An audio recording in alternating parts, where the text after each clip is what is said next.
dúvidas restavam sobre a capacidade de resiliência do ser humano, os últimos meses são prova de que o potencial desta nossa espécie está muito longe dos seus limites de evolução e adaptação.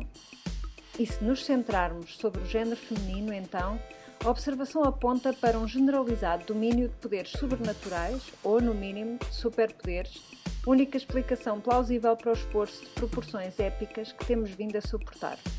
Ou talvez não. Chávena de café à frente, fria já pelo passar das horas entre o momento em que parou em frente da máquina de café, enquanto preparava os restantes pequenos almoços, e aquele em que se encostou a 30 segundos, já depois do início da escola virtual, fraldas mudadas, arrumar a cozinha e os quartos, encontrar forma de manter ocupadas as crianças que não estão em idade escolar. Portanto, chávena de café à sua frente para planear como vai conciliar e definir prioridades no seu trabalho, nas horas das cestas, se tiver sorte, e assegurar as refeições ao longo do dia, arrumar, apoiar estudo, inventar atividades para quem não estuda. E o sonho era ter tempo para fazer aquela aula de pilates ou ver um episódio de uma qualquer série que a fizesse desligar e ter a ilusão de que tem vida própria. Entretanto, tem de recomeçar porque já se perdeu e percebeu que o calendário tem vida própria e o que se propõe a alcançar demoraria semanas e não horas. Nada que sessões vitalícias de psicoterapia não resolvam, ou pelo menos nada que uma bela conversa a três não melhore. A Anitta em Televida, ou a telenovela da Anitta em confinamento, é o tema da conversa de hoje com a maravilhosa Constança Cabral. Olá, Constança! Que saudades! Olá, Billy! Olá, Eli! Que bom estar aqui outra vez. Obrigada pelo convite. Isto é um chitex enorme!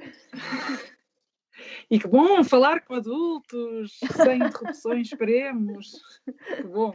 Isto tudo está tão bom que eu tinha o microfone em mute há não sei quanto tempo, estava a tentar dizer-vos olá e essas coisas todas e sem me dar conta que ninguém me ouve. Constante na minha vida. Então... Silêncio.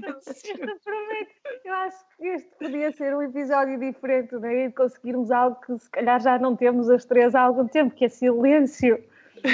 Eu estou a adorar ouvir os passarinhos, que eu imagino não sejam em Lisboa, nem aqui ao lado, mas venham de ti, Constança. Sim, devem ser estes. Porque aqui já não costuma haver muitos carros, então agora é silêncio total. Que bom. Então, como é que se sentem ao fim de 2 meses de vida estranha, no mínimo? Eu não sei, olha... ao princípio eu acho que estávamos todos um bocadinho assustados, não é? E era assim um bocadinho um pânico generalizado, as coisas eram todas muito recentes, tudo muito novo. Nós, depois de deitarmos as miúdas, víamos sempre o telejornal, que já hábito que entretanto deixámos porque, as notícias também não mudam assim tanto.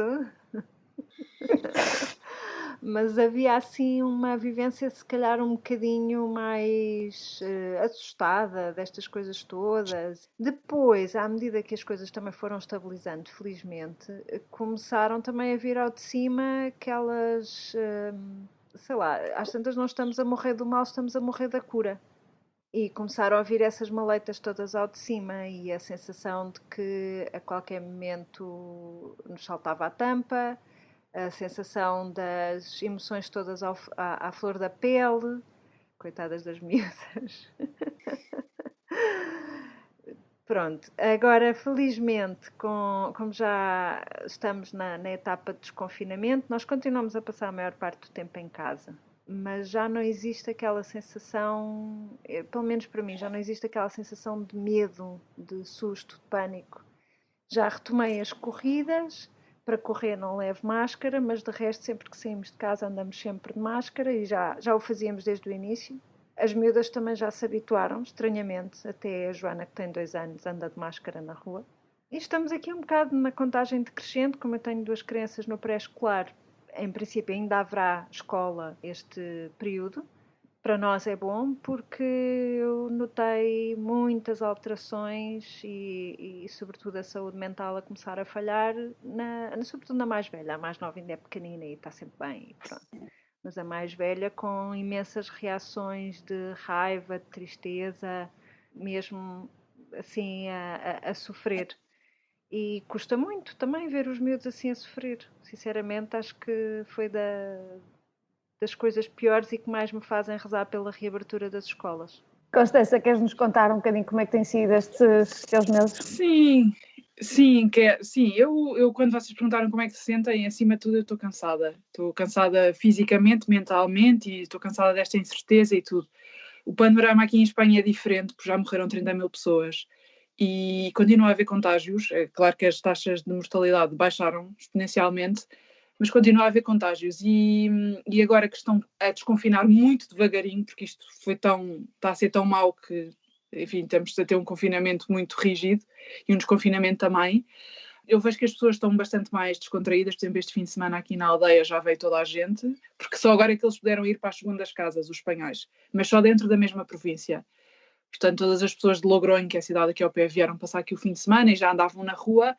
E eu muito sinceramente, eu tenho muito medo de uma segunda leva de contágios, porque acho que, pelo menos aqui, o vírus continua aí, porque eu continuo a ver as notícias e todos os dias há centenas de pessoas que dão entrada nos hospitais espanhóis. Portanto, mesmo com o confinamento tão rígido, as pessoas continuam a contagiar-se. Portanto, eu não consigo ter essa descontração e que vejo um bocadinho que tu tens, Billy, mas também acho que a situação aqui é diferente. As escolas não vão abrir até setembro e mesmo em setembro, não sei, não estou nada apaziguada. Até porque o Tiago é grupo de risco, porque é asmático e hipertenso e continua a ir trabalhar. Portanto, eu estou aqui sozinha com os miúdos. Estou francamente cansada e viver um dia de cada vez. Por outro lado, temos muita sorte que, como estamos no meio rural, vou-vos dizer aqui em confidência que mesmo quando não se podia sair de casa, nós íamos dar aqui uma volta, porque nós abrimos a porta do jardim e estamos no campo. Nós estamos mesmo no limiar da aldeia. Mas, portanto, sempre deu para espairecer e temos um jardim, portanto, os meus filhos estão bem. Nesse aspecto, tenho muita sorte. E como também eram miúdos já muito habituados a estar em casa, como nós estamos aqui sem família, temos poucos amigos, fazemos uma vida muito de família nuclear. Não fazemos saídas, mas a vida deles não mudou de um dia para o outro. Só a escola, não é? Mas, portanto, enfim, é uma grande mistura de sentimentos e emoções, mas acima de tudo estou muito cansada. E tu, Eli, com 4 filhos em casa, que eu não tenho lata a dizer que estou cansada, tu tens 4. Ai, conta-nos tudo. Eu confesso que eu senti um cansaço e uma desmotivação, assim como já há muito tempo não sentia. Isto passou por várias fases. No início desde o início não me preocupava a questão de estar em confinamento ou isolado, porque eu gosto de passar tempo em casa e tenho uma casa onde me sinto muito confortável, abençoada por isso. Tenho uma casa onde me sinto muito confortável, não tenho jardim, mas tenho espaço exterior e, portanto, cada um tem o seu espaço se precisar e, portanto, essa parte não me incomodava e continua a não me incomodar, tanto que nesta fase de abertura eu continuo a passar imenso tempo em casa, não é por aí. O cansaço de tentar conciliar tudo e a frustração de não conseguir chegar a tudo. E assim foi muito difícil de gerir. A maior parte destes 2 meses eu estive sozinha com os 4, porque o João continuou a ir trabalhar e confesso que perdi a paciência assim muitas vezes. Eu acho que devo ter assim prémios para a mãe mais chata do mundo. Estou lá em cima, de certeza. Mas porque, as primeiras semanas eu fui conseguindo manter os miúdos ocupados, assegurar que havia planos de estudos, que tínhamos tempo para a ginástica, que tínhamos tempo para a música, para as atividades na horta, que íamos mantendo os ânimos. À medida que o tempo foi passando, o cansaço começou a notar-se em todos os lados, não é? E nos miúdos há uns mais extrovertidos que outros e esses sofrem mais. Por sorte, eu acho, apesar do receio de um regresso, por sorte, a mais extrovertida, que é a Clara, tem o pré-escolar a recomeçar, se correr bem, daqui a umas semanas. Mas o facto de ter de gerir isto tudo, a casa sozinha, a limpeza da casa, os miúdos, as refeições, e de ter de pôr de lado o meu trabalho, costumo imenso. Passei por sentimentos de que injusto, que frustração, que pá, tipo, não consigo. Pá, e por outro lado comecei a dar imenso valor à rede que normalmente tinha e a rede que tenho, que apesar de tudo, tem imensos amigos que tipo, não quiseram saber e vinham cá e diziam sai, e nós ficamos com os miúdos e portanto tem uma rede fabulosa, mas é uma carga muito pesada e eu acho que eu não consegui lidar com este sentimento de eu deixei de ter o meu espaço, a minha vida, para viver só em função dos outros. E por mais que isso seja um sentimento nobre, a parte das vezes apetecia-me comprar tabaco, reticências. E, portanto, neste momento, acho que estou a recuperar. Ou seja, acho que já atingi o fundo, mas vivo com o receio de uma segunda onda, principalmente se essa onda for perto do final de ano, e das limitações que já me estou a autoimpor por isso, porque eu não vou conseguir fazer uma segunda quarentena ou confinamento sozinha, com os 4 miúdos, e ter de me preocupar em entregar projetos aos meus clientes. E, portanto, limita-me naquilo que eu até ao final do ano provavelmente vou conseguir fazer por mim própria. E, portanto, há aqui há muita frustração, confesso, porque não tenho aspirações a ser super mulher, mas isto foi assim um confronto com limitações muito forte. Eu não estava mesmo preparada para a violência destes meses. Eu também acho que vai haver uma segunda vaga no outono e acho que vamos ter que provavelmente repensar a escolaridade. Não sei se vai ser como foi desta vez, mas imagino que provavelmente o próximo ano letivo abrirá já com algum tipo de restrições. Não sei exatamente quais, mas já me estou a preparar para no próximo outono termos um segundo confinamento ou uma coisa assim semelhante. E sinceramente estou-me a mentalizar mais numa de preparar-me psicologicamente para a coisa. Eles aqui em Espanha, não sei como é que é em Portugal, mas aqui em Espanha falam em termos de regresso à escola, reduzir para metade o número de alunos e só metade da semana é que os miúdos vão, exato. Portanto, a vida não voltará ao normal tão cedo. Na comunidade escolar cá também se começa a falar sobre isso. Sim. E eu não sei como é que eles depois fazem nos recreios. Vocês viram umas imagens de como é que está a ser em França? Dos recreios com os quadrados de giz. É horrível, parece um campo de internamento. É horrível. Mas por outro lado, qual é a alternativa? Tipo, vês quadrados no chão e vês cada criança no seu quadrado. Não, isso não pode fazer bem à cabeça dos miúdos, não é? Mas por outro lado, isto é insustentável tê-los em casa para a maior parte das pessoas. Não sei. Isto é complicadíssimo. Tem tantas ramificações, não é? É muito, muito complexo. Não... Eu acho que tem alguns aspectos positivos. Tu consegues? Pronto. Tem aspectos positivos, eu acho que sim, mas depende da situação da pessoa, não é? Tem aspectos positivos, no outro dia as pessoas dizem, sim, não. No outro dia ouvi alguém dizer, dizem, somos todos no mesmo barco finalmente, a quarentena igualizou. Não, estamos todos na mesma tempestade, mas há barcos bastante maiores que outros, não é? Melhores que outros. Portanto, eu acho que há imensos aspectos positivos, mas lá está, depende da situação em que estás. Eu, se estivesse com 4 crianças e ia trabalhar, como é o caso da Ellie, não veria muitos. Por outro lado, eu não estou a trabalhar e tenho espaço e tenho uma casa com um monte de coisas para fazer e um dos meus filhos que adora fazer coisas, ainda por cima.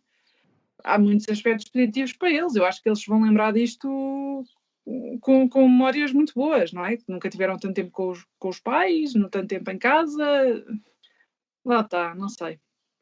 Cada caso é um caso. Acho que o aspecto positivo é que antes nós nos esforçávamos tanto para separarmos a vida familiar da vida profissional, para mantermos um aspecto profissional do género, eu não me deixo afetar pela família, não sei o quê, eu estou concentrada, nananana.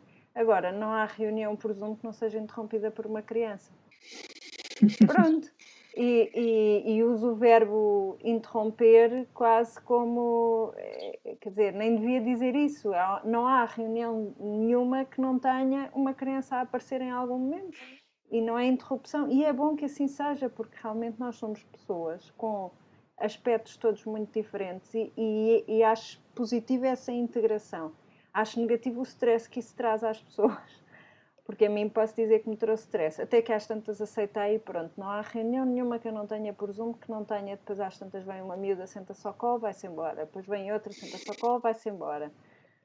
Eu acho que isso expõe, não é? Muito do que eu tenho lido e muitas das conversas cruzadas expõem esta inevitabilidade, não é? Da vida pessoal, da vida familiar e de não ser estanque, não é? De tu não conseguires separar os dois mundos. Agora é muito mais evidente que não há essa separação. Mas por outro lado também tem um aspecto, eu acho que é um aspecto positivo de expor e de mostrar que há desigualdades, que há fatores que limitam, que condicionam. Por outro lado, eu tenho a sorte de poder vir para um andar diferente e ter o escritório num andar diferente. Mas eu acho que há muita gente que eu vejo, e se calhar pessoas sem filhos ou noutra situação, em que depois deixam de ter uma separação, não é? E aquilo acaba por ser tudo excessivo também. E eu vejo, tenho alguns amigos que eu acho curioso como... Se por um lado as pessoas entendem que quem tem família está mais limitado e não consegue entregar o mesmo que provavelmente entregaria noutras situações, também vejo pessoas que não têm essa sobrecarga, digamos assim, familiar, mas estão a ser sobrecarregados para compensar quem supostamente não tem tanta flexibilidade nesta altura. Também não é justo, não é? Também não é justo, não é? Há sempre aqui uma transferência porque eu acho que apesar de tudo, não é violento e é marcante, obviamente, mas eu não sei até que ponto é que não é tudo muito vivido, não como uma oportunidade para tu mudares, mas como algo que está em suspenso e que quando isto terminar tu vais voltar e tentar compensar tudo o que, não é? o que foi limitação atrás. E, portanto, eu tenho algumas preocupações por aí, não só ao nível de trabalho, eu não sei qual vai ser a pressão quando as pessoas começarem a retomar, que pressão é que vão ter para recuperar os meses que se perderam em termos de negócios, mas também, mesmo em termos da forma como vivemos nas cidades, na forma como, com a questão do ambiente, não é? Isto poderia ser encarado como uma oportunidade, ok, let's breathe, não é? Vamos fazer aqui uma pausa e vamos ver o que é que poderia ser melhorado, ou as coisas que nós temos enquanto sociedade que temos de abordar para tornar as nossas vidas mais sustentáveis. Porque a verdade é que o que aconteceu agora pode acontecer daqui a um ano ou daqui a uns meses com outra coisa completamente diferente. Trouxe-nos aqui uma realidade que eu acho que nós estamos a viver muito no curto prazo e não tenho a certeza se não deveríamos, não é? Voltando à conversa apocalíptica do Bill Gates, não deveríamos preparar-nos para isto se tornar mais normal do que simplesmente uma circunstância extraordinária e, portanto, a mim dá-me medo esta forma como encaramos e como vivemos e como daqui a uns meses vamos poluir ainda mais e vamos trabalhar ainda mais horas e tudo para compensar os últimos meses. Mas, por outro lado, eu estou absolutamente de acordo, mas, por outro lado, como é que se faz o desmantelamento da sociedade capitalista? Sem, obviamente, as pessoas mais precárias é que vão ser as primeiras a sofrer. Se houver menos, se nós repensarmos, e eu acho que temos mesmo que repensar o ambiente e o ritmo de vida e tudo, mas há muita gente que vai sofrer muito mais do que nós com isso. Eu gostava que, eu acho que há alguns exemplos. Se esses exemplos forem exemplos de sucesso, até que ponto é que depois eles podem ser adotados, ser disseminados? Por exemplo, há exemplos interessantes, por exemplo, Espanha, que está a considerar a questão do rendimento universal básico, não é? Que é algo que provavelmente nos próximos anos não aconteceria, mas que isto torna um bocadinho, acelera algumas destas medidas, ou por exemplo, Milão, que está a redefinir completamente a forma como a cidade está estruturada, a retirar trânsito, a apostar mais em andar de bicicleta, em preparar a cidade para ser pedonal, e portanto, eu acho que há aqui alguns exemplos bons, e esses inspiram, mas obviamente que há aqui um risco que a mim me assusta um bocadinho, que é como é que nós vamos sair daqui e que lições é que vamos retirar daqui. Mas, por outro lado, também a nível pessoal, acho que começar por aí, se calhar, redefinir algumas das prioridades e algumas formas, as coisas a que começamos a dar valor. Eu só tenho medo de não ultrapassar esta sensação de vida em suspenso e depois voltar ao mesmo. Por isso é que, quando penso no que pode vir a seguir, não é? Se houver uma segunda onda assim, o que é que eu faria diferente para me preparar melhor para isso, mas também para assegurar que depois é sustentável, não é? Que não estamos aqui a dizer, olha, 2020 não existiu e vamos a esperar por 2021 para seguir com a nossa vida, não é? E já chegaste a alguma conclusão em concreto, em termos pessoais e profissionais? O que é que farias diferente? Se não é indiscrição. Não, sabes, ainda não tive energia mental, sinceramente ainda não tive energia mental. Claro, eu acho que para conseguir pensar nisto de uma forma positiva. Claro. Mas não consigo pensar nisto de uma forma positiva, porque as coisas que me vêm à cabeça é, tipo, eu não posso aceitar mais projetos. Que é um bocado ridículo, percebes que é? Não é ridículo, mas é aquela primeira sensação de, pá, eu não posso entrar nisto outra vez e sentir que tenho de entregar projetos quando eu depois não consigo assegurar tempo de qualidade ou tempo para gerir as coisas todas. E, portanto, ainda não consegui chegar aí, muito sinceramente. Mas é um exercício que eu quero fazer, que quais é que são aquelas prioridades? Assegurar que, não sei, encontrar algumas formas de equilíbrio, tentar ir mais vezes lá fora, ir mais na natureza. Eu acabei por não estar muito tempo na natureza porque, quer dizer, as soluções eram mais ir ter com os meus pais e eu não queria contaminar os meus pais. E eu acho que esta forma de isolamento não é saudável, não é mentalmente, não faz bem a ninguém, quer às pessoas mais velhas, quer às pessoas mais novas. A forma como a escola virtual se faz é muito desgastante para pais e para miúdos e para os professores, coitados. Não sei, eu neste momento vejo-me muito negativa. Não me reconheço, ok? Porque eu normalmente tento olhar para o lado positivo das coisas, mas espero que não percamos ouvintes ao longo desta conversa, mas a verdade é que é muito desgaste. Sabem que, desculpa, não quero monopolizar a conversa, mas eu tenho recebido várias mensagens de pessoas que me dizem ando a pensar nisto há anos e é desta, quando isto acabar vou mesmo cumprir o meu sonho e vou viver para o campo. Por exemplo, os nossos vizinhos aqui, estes que vieram de Barcelona, já decidiram que eles andavam a pensar nisto há anos e vêm viver para aqui. Vão experimentar um ano e, portanto, nesse aspecto pode ser catalisador, não é? Coisas que estavam em suspenso há tanto tempo, há um dia. Isso está a acelerar a nossa procura de um espaço nosso fora daqui. Claro. Eu não sei. Billy, estás muito calada. Estava aqui a pensar, vocês viram a notícia do Twitter que autorizou os seus colaboradores a trabalharem remotamente para sempre? Para sempre. Ai, não tinha visto. E sim, eu acho que, enfim, eu não considero que o Twitter seja particular farol sim, mas é uma grande corporation, não é? Portanto, isso mostra até que ponto é que as reuniões e um escritório são essenciais. Não. É uma despesa enorme e tanto para a entidade que emprega como para os trabalhadores.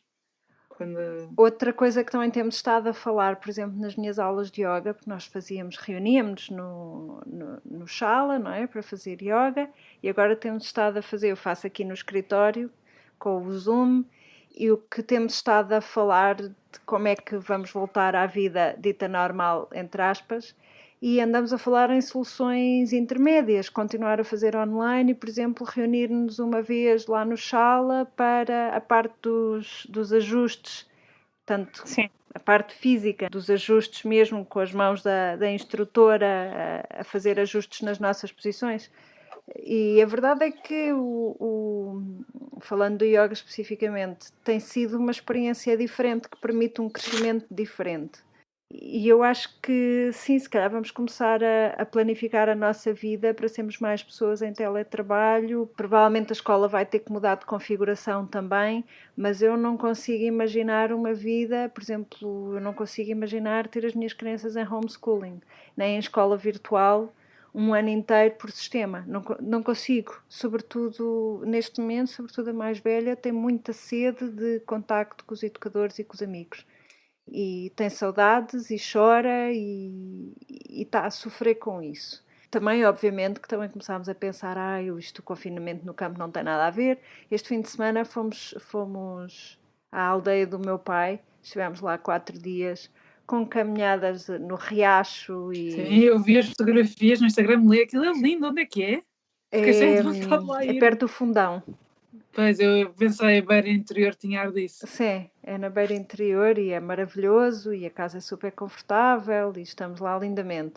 Mas a verdade é que as escolas das miúdas são em Lisboa, não é?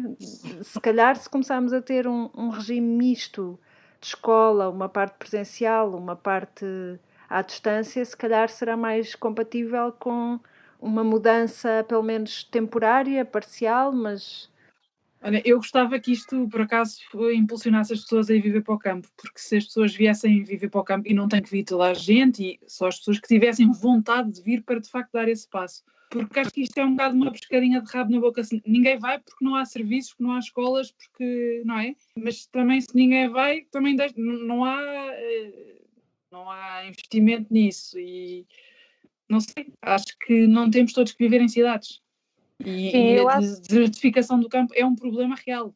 Sim. Não sei, acho que também poderia haver uma via alternativa por aí. Só para quem tem vontade, não é? E obrigar as pessoas a ir, obviamente. Ou forçar as pessoas, porque não há outra hipótese. Mas eu acho que esse pode ser um dos grandes pontos positivos a retirar desta experiência em tempo real, não é? Que é, por um lado, o normalizar uma maior independência das pessoas na forma como gerem o trabalho e na forma como gerem as idas ao escritório ou não. Tive a sorte de começar a trabalhar e de aprender a trabalhar num sítio onde as pessoas podiam fazer o seu horário. Havia, obviamente, regras, porque se trabalhava em equipa, mas de ser normal trabalhar desde casa, de se considerar que não havia quebra de produtividade, muito pelo contrário, e das pessoas poderem organizar a sua forma, desde que entregassem aquilo que tinham para entregar. E, portanto, eu acho que o normalizar disso pode trazer muita qualidade de vida, pode retirar pressões, pode trazer benefícios para as empresas pelo facto de não precisarem de espaços tão grandes de escritórios, de haver menos congestionamento, as pessoas não passarem tanto tempo em commuting, em trânsitos, em quer que seja. Portanto, eu acredito mesmo que isso pode trazer alguma qualidade de vida e o meu sonho é isto, é eu poder trabalhar desde casa quando me apetece. Eu não consigo trabalhar desde casa neste momento porque tenho telescola ou escola virtual ou o que quer que seja, sem apoios. É absolutamente... sem apoios e com não é um compatível. modelo também muito tradicional, não é? Por exemplo, o Rodrigo tem avaliações semanais. Porque eu estou-me nas tintas, sinceramente, mas ele está na 2ª classe. Portanto, ele está ali num limbo entre não é autónomo, mas de facto já tem que progredir um bocadinho. Não estou nada preocupada se isto forem só uns meses e estou ultra descontraída. Agora, se for um ano, se setembro começar e for este modelo o ano todo, aí eu vou ter que, de facto, deixar a descontração e ajudá-lo. É complicado. Então, quem tem vários e depois não há computadores para toda a gente e, quer dizer, mais uma vez se notam as desigualdades entre as pessoas. Olha, eu gostava aqui de mudar aqui um bocado o tema, não completamente, mas dado que a Constança também é fã e já viveu na Nova Zelândia, gostava muito de falar. Ai, Jacinda, meu amor. Jacinda. O exemplo máximo. Eu queria... Bom, eu não posso dizer que esteja absolutamente descontente com o nosso primeiro-ministro, nada disso, mas, como eu queria ter uma Jacinda cá. Eu ainda há bocado vi um vídeo frente a frente, lado a lado, Jacinta versus Boris. As respostas. Não, é o 8 e 80, meu Deus. Vi isso no Instagram de uma médica inglesa. Meu Deus. Sim, right. Eu adorei aquela história do coelhinho da Páscoa. Sim, que parece uma coisa mínima, sim, mas sim. ilustra completamente. Não, acima de tudo, ela tem empatia pelas pessoas, não é um autómato ou uma máquina de ler discurso, não é? É uma pessoa que acima de tudo é empática e pratica kindness. Não há bem uma palavra em português para Sim, isto. é quase não como se fosse a tua vizinha. Sim, mas é uma pessoa em que tu confias, é uma líder, sem dúvida, mas tem uma parte humana e emocional. Os líderes não têm que ser máquinas Sim. frias. Não tem que ser white males. Claro, claro. Não, eu adorei aquela história do coelhinho da Páscoa, não sei, só para dar aqui um bocadinho de contexto para quem não apanhou, depois eu vou ver se encontro o link. Houve uma criança qualquer que escreveu lá para o gabinete da Primeiro-Ministro na Nova Zelândia a perguntar se o coelhinho da Páscoa era considerado essential worker ou não. E ela deu uma resposta maravilhosa.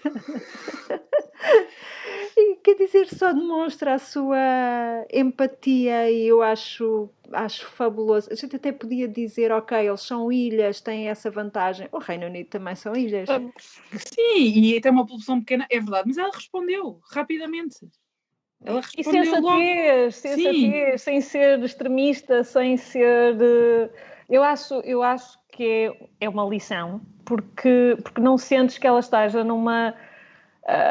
não é? Podemos estar completamente enganados, mas não parece que ela esteja numa missão de autopromoção. Sim, ou populismo, não é? Não. Nada, é mesmo de alguém sensato, claro. que é inteligente, que pensa as coisas. E outra coisa que ela faz, que ela fala diretamente com as pessoas. Não tem que vir fazer uma conferência de imprensa, tudo muito oficial, tudo, não é? Ela fala com as pessoas. Faz Facebook Lives, fala, tem conferências de imprensa, teve uma só para crianças, e fala com as pessoas diretamente, que é o que eu, por exemplo, aqui em Espanha, sinto que os ministros estão só no seu púlpito, dizem uma coisa, quer dizer, com aqueles jargões que ninguém percebe, é tudo pelo medo e é proibido, que é um esquema também muito espanhol, até mesmo ibérico, que eu quando cheguei à Nova Zelândia, fiquei espantada com a cultura do sim que há. É sim, a primeira resposta para tudo é sim. Sim, vamos conseguir, sim, é possível. Tudo, desde o canalizador ao senhor da caixa de supermercado ou até às instituições públicas. É tudo fácil, é tudo... Claro que eles não têm pressões demográficas e não sei o quê, mas confiam nas pessoas. Por exemplo, aqui é desconfiança total. Tens que proibir tudo, e depois, como proíbes tudo, as pessoas não respiram e transgridem. E, mais uma vez, também acho que é uma pescadinha de rabo na boca. Se tu também não confias na população, a população pensa, eu vou, mas é chico esperto. E quando confias, a pessoa quer sentir-se digno disso, não é? Não sei, se calhar isto é uma visão muito utópica que eu tenho, mas já tendo vivido nos dois ambientes totalmente opostos, digo-vos que confiar na população é uma boa aposta. Não sei. Eu gosto muito de como ela fala com as pessoas diretamente. Eu acho que ela conseguiu galvanizar toda a população, tipo Team New Zealand. Toda a gente faz parte da mesma equipa. Não tem nada a ver com a realidade portuguesa, ok? Nada a ver com os líderes portugueses. Mas eu acho que, apesar de tudo, tanto o Primeiro-Ministro, mas sobretudo o Presidente, conseguiram dar um toque de cheirinho de essa coisa de todos juntos, uma equipa, os portugueses estão a ser...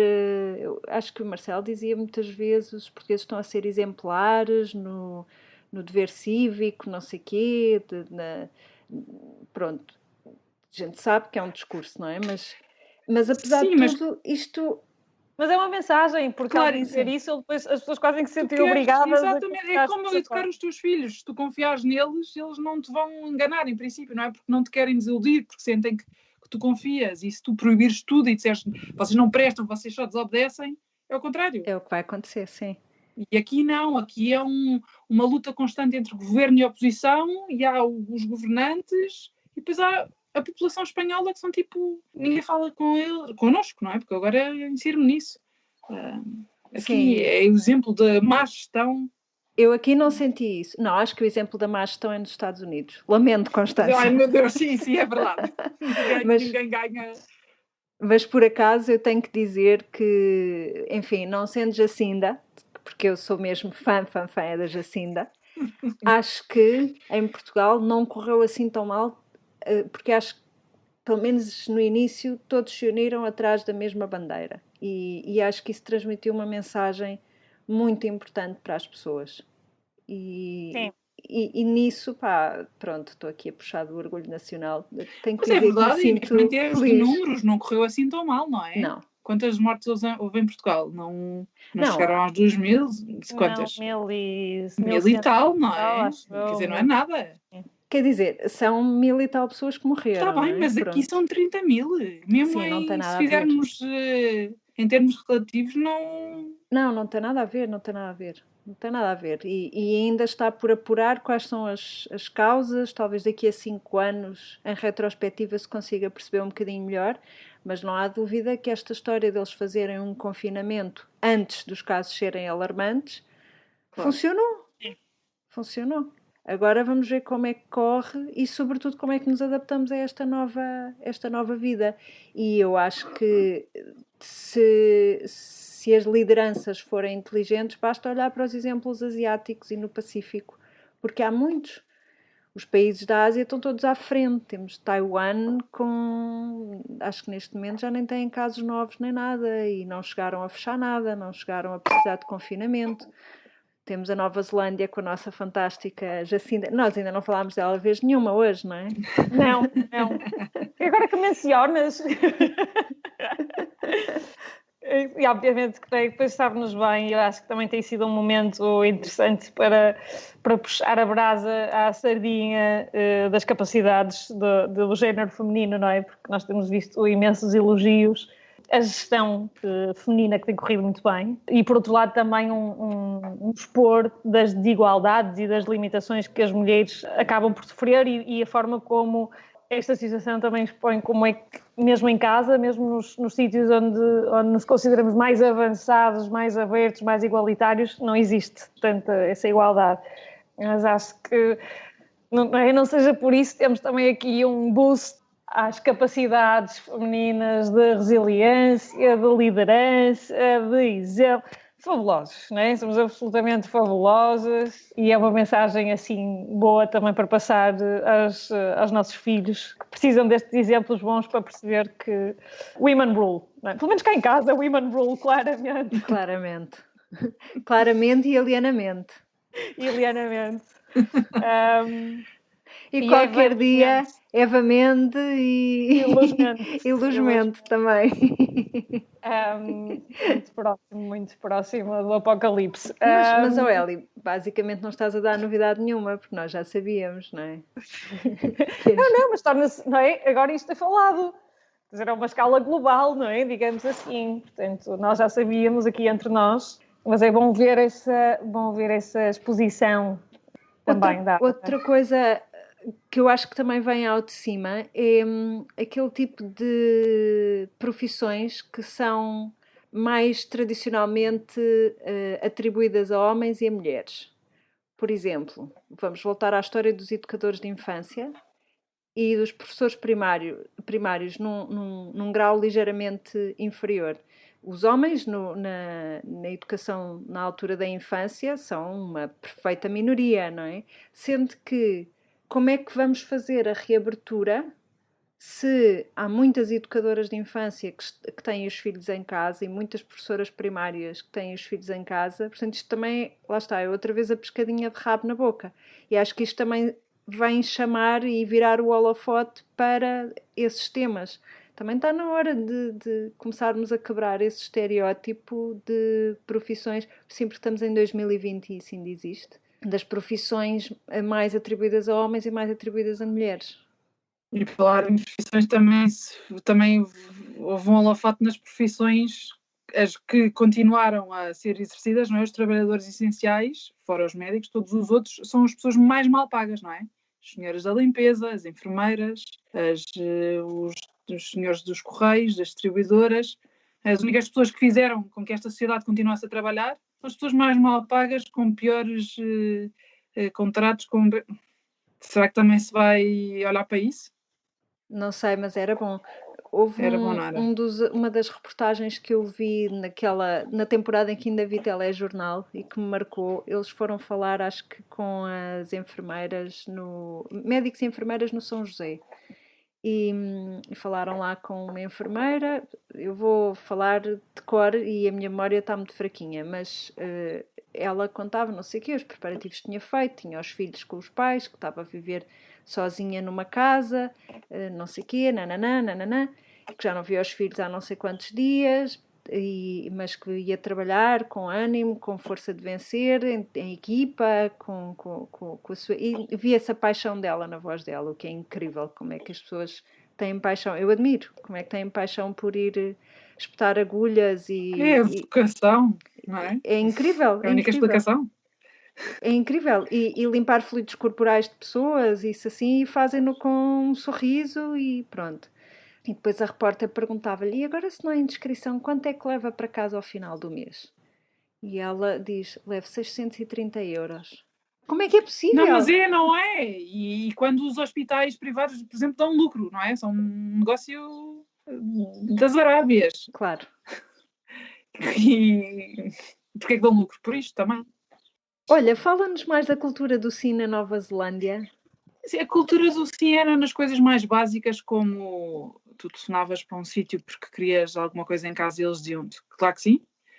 Até há, por exemplo, uma coisa que eu noto aqui em Espanha é que nas estações de serviço dizes, está escrito, bem, adoram o nome proibir, não é? É proibido. Fala ao telefone, não sei o que, não sei mais. Lá seria de género, por favor não falem ao telefone, ou se falarem ao telefone isto explode, percebes? É muito mais educativo e até didático e muito mais agradável. Mas é em tudo. Eu agora já não vivo lá há 2 anos e meio, já não te sei dar tantos exemplos em concreto, mas continuo a sentir, mesmo o Rodrigo está sempre a dizer, não se pode isto, é proibido aquilo, porque é o que eles ouvem na escola. E na Nova Zelândia nunca. Era sempre, boa, fizeste boas escolhas. Não é? Ele um dia recebeu um diploma por ter feito boas escolhas. A professora estava sempre... Era tudo pela positiva. Podemos aplicar esse modelo ao mundo dos negócios, por favor. Nós na Argentina também nos ríamos porque era tudo não se pode. Não se pode. E aqui também. É impressionante. Mas eu já sentia isso em Portugal um bocado, não é? Tanto que quando cheguei lá, fiquei, uau! É tudo um sorriso. Mas a linguagem é muito forte cá, não? Aí em Espanha não. Então aqui não se pode, é proibido. Sim, parece que ainda estamos na altura do Franco, não é? É tudo proibido, é proibido pisar a relva, é proibido isto, é proibido aquilo. Mas é a linguagem, é acima de tudo. Porque no fundo o que se pode fazer e não se pode fazer é tudo a mesma coisa. Não há regras assim tão diferentes, não é? É uma sociedade ocidental. Mas é a linguagem. E as pessoas também, é a disposição das pessoas. Quando tu falas, sei lá, não que seja para um canalizador em Portugal, é tipo, isso é muito difícil. Já tens um problema em casa, a primeira coisa é não. Não sei se consigo. E depois sim, falas um bocadinho e depois eles são uma simpatia, conseguem. Mas aí o problema em Nova Zelândia é sempre, no worries, we'll see what we can do about it, não sei o quê. Eu depois disto acho que vou ficar com vontade de mudar de país. Aquilo também não é um mar de rosas, é difícil viver lá quando a pessoa não tem lá família. Mas e eu nunca consegui ser completamente feliz lá, senti-me sempre deslocada. Porque depois também há uma cultura, em muitas coisas, muito anglo-saxónica. E eu aqui sinto muito melhor em termos de relações pessoais, porque no fundo, coisas que a pessoa não diz, mas que tu aqui sabes que não há mal-entendidos em termos de relações pessoais, não é? Isso, relações sociais. E lá não, tu nunca estás a perceber quando é que estás a ser inconveniente, quando é que estás a ser pushy, ou quando é que eles não estão a perceber bem. Isto assim é tudo muito vago, mas... Portanto, basicamente, em termos o que precisamos é de importar a Jacinda. Sim, importar a Jacinda. Pois não sei. Não sei, não há sítios perfeitos, não é? Mas lá que ela é uma excelente líder, bolas.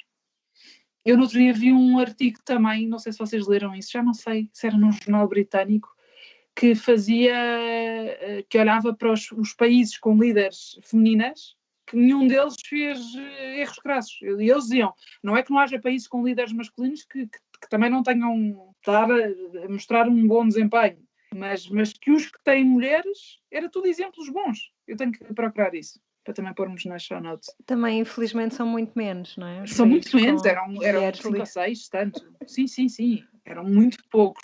Digamos que a amostra é mais reduzida. Eu acho que depois começamos a fazer propaganda disso e nas próximas eleições vocês vão ver. os resultados desta campanha. Vou fazer marketing institucional a partir de agora, se tiver tempo, se calhar nas cestas das crianças. Fazer marketing institucional. Ou então ficas acordada durante a noite para tratar disso. É que precisa dormir. Olha, sabes que uma das coisas boas e o meu conselho que eu deixo para futuros confinamentos é para não comprometam essa parte. Eu comprometi o resto de tudo. Não consegui conciliar, mas não deixei de dormir ou tentar dormir, não é? Porque há sempre alguém que aparece à meia da noite, mas essa parte fundamental, porque eu acho que se tivesse tentado compensar com noitadas... Já terias fritado completamente. Completamente. Sim. E, portanto, aí estou a ser muito fundamentalista na questão do descanso, desse tipo de descanso, pelo menos o dormir à noite, e noto isso. Tive uma ou outra insónia e vi os estragos que provocava e, portanto... Se há algo que eu vou replicar num futuro, é este, não pôr em causa o descanso. Pronto, e depois destes 3 exemplos de luta para manter algum tipo de sanidade mental, gostávamos, obviamente, de ter a vossa partilha de como é que têm vivido estes tempos e que conselhos é que nos deixariam para o futuro, não só numa situação potencialmente parecida com esta, mas de mudanças que vocês decidiram implementar. Portanto, deixamos esse desafio aos nossos ouvintes.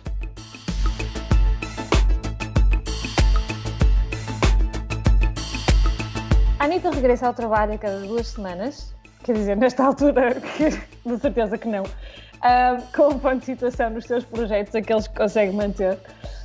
No entanto, como boas aspirantes à omnipresença, continuamos ligadas no Instagram, em Anita_no_trabalho e ainda em www.anitanotrabalho.com, onde poderão conversar connosco através da secção Querida Anita, ou então em facebook.com/Anita no Trabalho.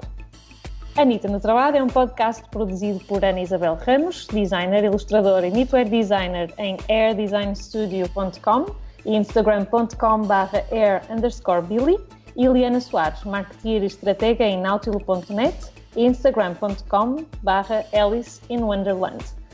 Por vezes contamos com a presença deliciosa da nossa querida Constança Cabral, que podemos encontrar em constançacabral.com e Instagram/Constança Cabral. Constanca Cabral. E voltaremos em breve e esperemos também com a Constança, porque a verdade é que estas conversas valem por as sessões vitalícias de psicoterapia que falávamos no início da gravação. Foi uma maravilha estar convosco. Obrigada, Constança, por nos acompanhares. Obrigada a vocês. Marcamos amanhã. Pontual uma vez. Não, eu e a Eli basicamente já não temos nada para dizer. E, portanto, é muito bom que venhas refrescar aqui a química. Até parece. Até parece. Não, mas gosto muito. Obrigada. Obrigada a ti. Vamos fazer isto mais vezes, por favor, porque para bem da minha sanidade mental, isto ajuda a processar, confesso.